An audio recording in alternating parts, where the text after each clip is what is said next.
अस्सलाम वालेकुम friends, welcome back to my channel cook with Mahpara. तो कैसे हैं आप सब? मैं उम्मीद करती हूँ सब ठीक ठाक होंगे और खैरियत से होंगे।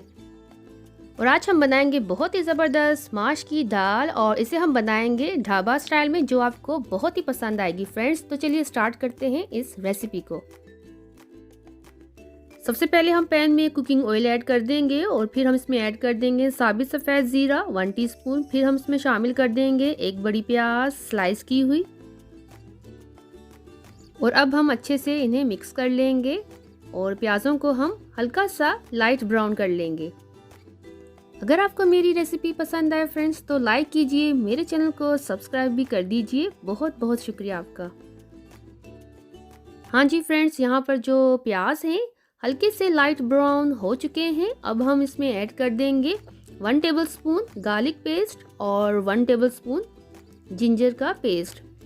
इन दोनों को हम डालकर अच्छा सा भून लेंगे 1-2 मिनट के लिए। अच्छा सा भून लेंगे ताकि इनका जो कच्चापन है वो ख़त्म हो जाए। आप ज़रूर ट्राई कीजिएगा इस रेसिपी को, आपको बहुत ही पसंद आएगी फ्रेंड्स। और अब हमें चाहिए होंगे कुछ स्पाइसेस। 1 टीस्पून हम रेड चिली पाउडर ले लेंगे, 1 टीस्पून हल्दी का पाउडर, और साथ में हम ले लेंगे सूखा सफ़ेद धनिया पाउडर, और नमक हमें चाहिए इसमें हस्बे जायका।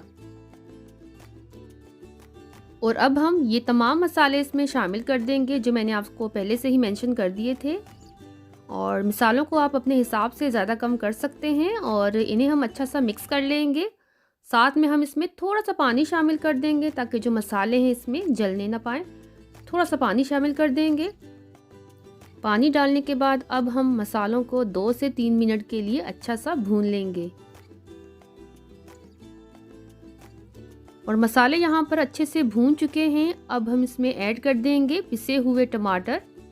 3 से 4 अदद मीडियम साइज़ के टमाटरों को मैंने अच्छा सा पीस कर इसमें शामिल कर दिया है।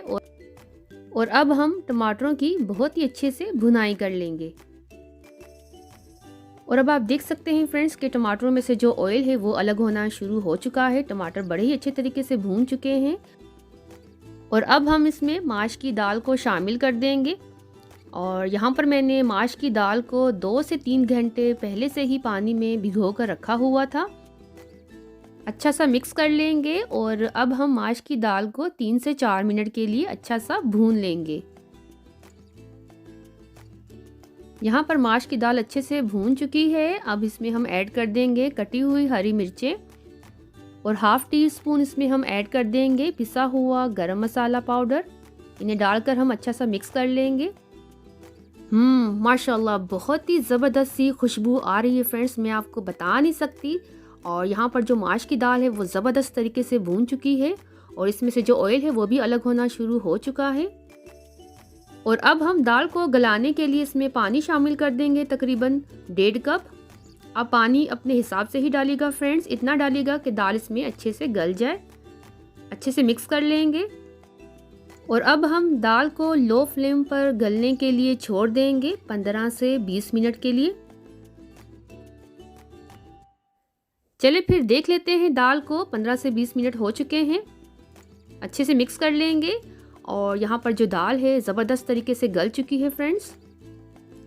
और अब हम इसमें शामिल कर देंगे 1 टेबलस्पून भरकर ड्राई सूखी मेथी, 1 अदद फ्रेश लेमन का जूस, हरी मिर्चें ऐड कर देंगे 3 से 4 अदद, बारीक कटी हुई अदरक भी हम इसमें शामिल कर देंगे।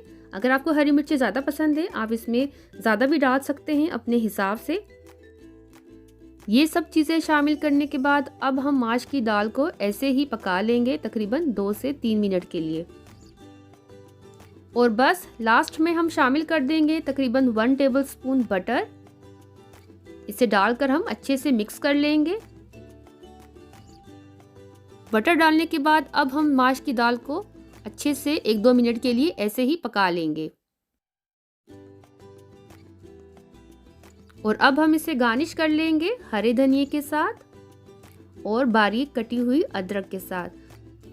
तो लीजिए फ्रेंड्स, ज़बरदस्त सी ढाबा स्टाइल माश की दाल बनकर तैयार है। ज़रूर ट्राई कीजिए। और अब हम इसे डिश आउट कर लेंगे।